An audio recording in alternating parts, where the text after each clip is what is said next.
ओम नमः सिद्धेभ्यः। हम सबके लिए हितकारी उपदेश देने वाले आचार्य श्री देवनंदी पूज्यपाद स्वामी के चरणों में शत शत नमन। शिष्य प्रश्न करता है कि हे आचार्य श्री, आपने कहा कि आत्म ध्यान के बल से कर्मों का बंधन नहीं होता, कर्मों के साथ संबंध नहीं होता। ये बहुत अच्छा उपदेश आपने दिया है, लेकिन मेरे मन में शंका उत्पन्न हुई है कि तो फिर कर्मों का बंधन कैसे होता और कर्मों से छूटने का उपाय भी क्या है, कर्मों से मुक्त कैसे होते हैं। हमें संक्षेप में बताइएगा। हम लोग वैसे ही बहुत व्यस्त रहते हैं, हम चाहते हैं कि आप हमें बहुत कम समय में बताएं। आचार्य श्री कहते हैं, मानो कि हे वत्स, तुम्हें विषय भोगों से फुर्सत नहीं है और मुझे निज आत्मा के भोग से फुर्सत नहीं है। ये तो तुम्हारा सद्भाग्य है कि विषय भोग से बच के तुम पुण्य की भाव भूमि में आए हो। पापों के गड्ढों से निकल करके, विषयों की, मिथ्यात्व की खाइयों में से निकल करके इस शुभ भाव की समतल भूमि पर आए हो।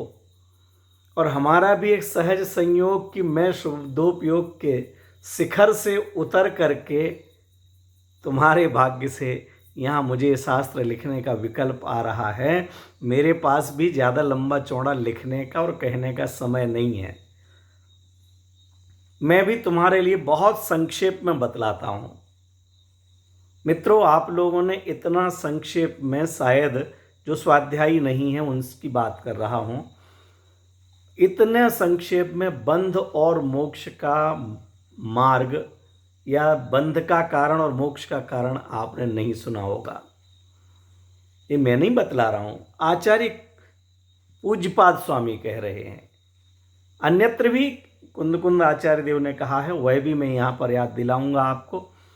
लेकिन अभी बात पूज्यपाद स्वामी की चल रही है। धन्य है पूज्यपाद स्वामी, एक पंक्ति में बंध का कारण भी बतला रहे हैं और मुक्ति का भी कारण बतला रहे हैं।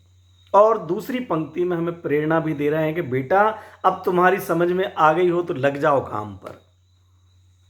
अगर सच में आपको बंधन लग रहा है, बंधन का मतलब दुख, बंधन का मतलब आकुलता, बंधन का मतलब परेशानी, बंधन का मतलब परतंत्रता, बंधन का मतलब गुलामी, अगर हमें विषयों की गुलामी लगती हो, शरीर की गुलामी लगती हो, इंद्रियों की गुलामी लगती हो, तो फिर मुक्ति के मार्ग में आ जाओ।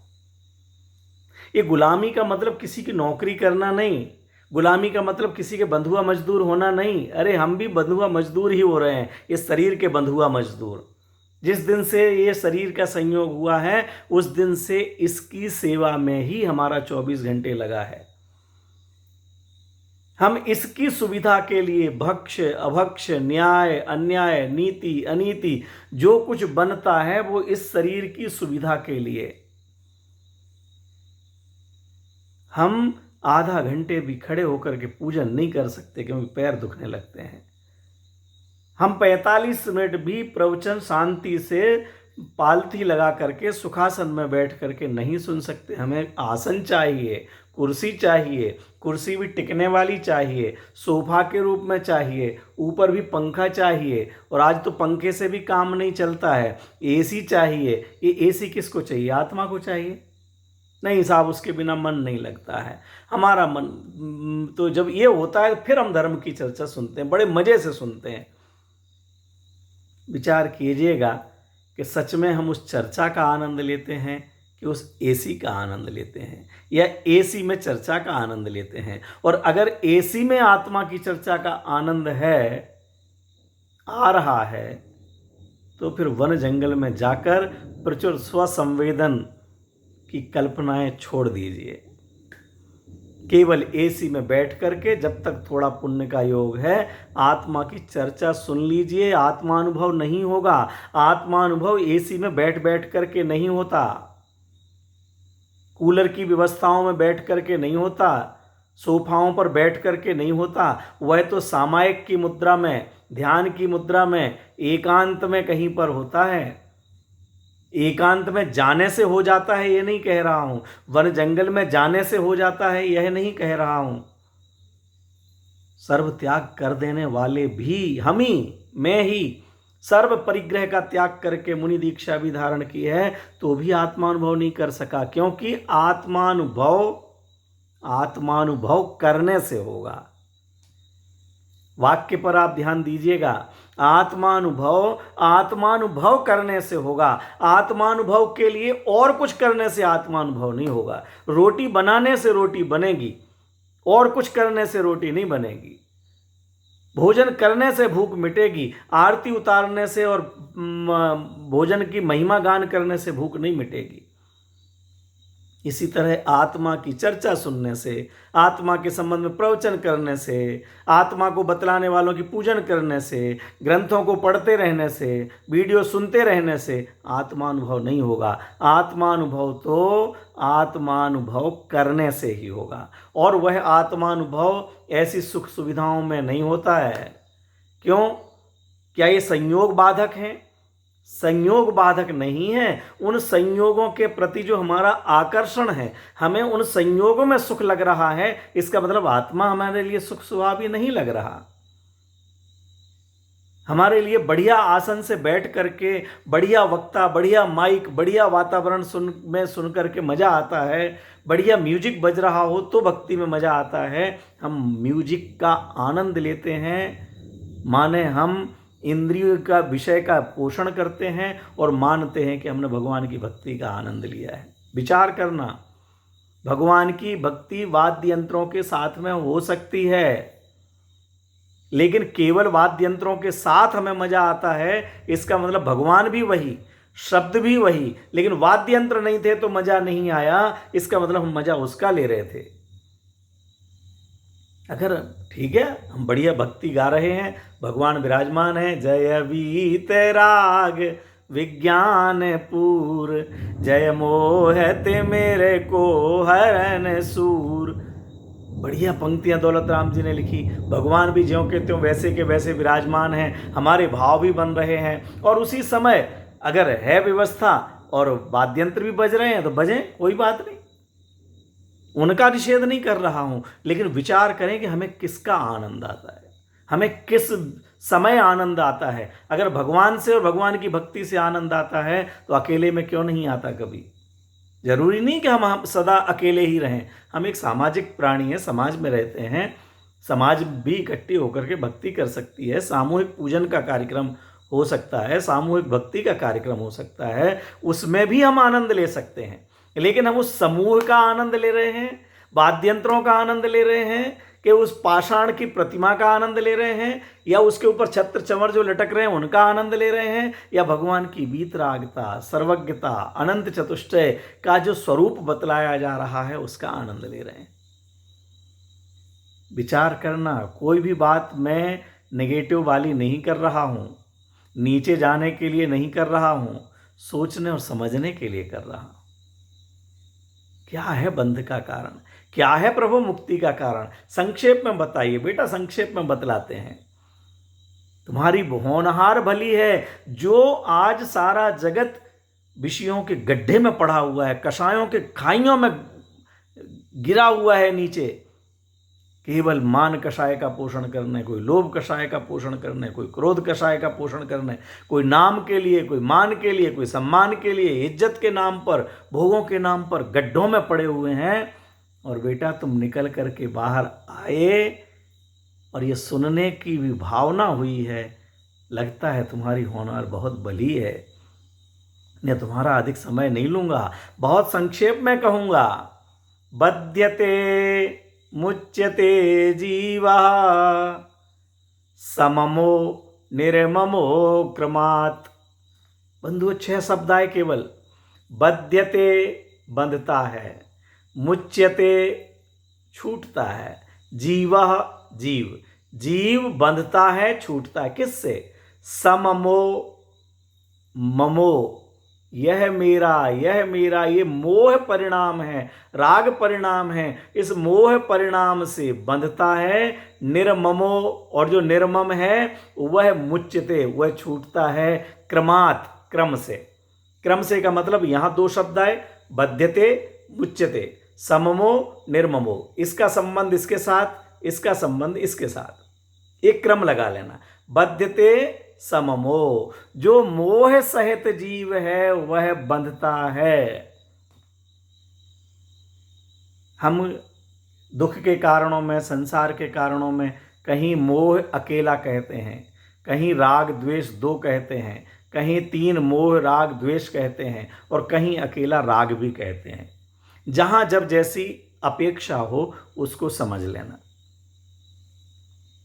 जब अनंत संसार के कारण रूप, दुख के कारण रूप राग कहा जाए तो वहां समझना मोह सहित राग, क्योंकि सामान्यतया राग तो हमारे मुनिराजों को भी होता है, सम्यक दृष्टि को भी होता है, पंचम गुण स्थानवर्ती को भी होता है। और जब तक मोह का शमन नहीं हुआ है, ऐसे 10वें गुणस्थान के पहले तक भी अबुद्धि पूर्वक राग चल रहा है। उस राग के कारण कर्म बंधन भी उनको होता है, लेकिन वह अनंत संसार का कारण नहीं होता। इसलिए ज्ञानियों को अध्यात्म में निर्बंध कहते हैं। ध्यान देना शब्दों पर। अध्यात्म में, समय सारजी आदि ग्रंथों में, इष्टोपदेश ग्रंथ भी अध्यात्म का ग्रंथ है। इस अध्यात्म के ग्रंथ में ज्ञानियों को निर्बंध कहते हैं। क्यों? उनके बंधन नहीं हो रहा है, लेकिन वह अनंत संसार का कारण नहीं है। थोड़ा बहुत बंधन हो रहा है, देवादि गति में जाएंगे, 2-4 भाव में मोक्ष चले जाएंगे, तो अध्यात्म में उसे माफ कर दिया जाता है।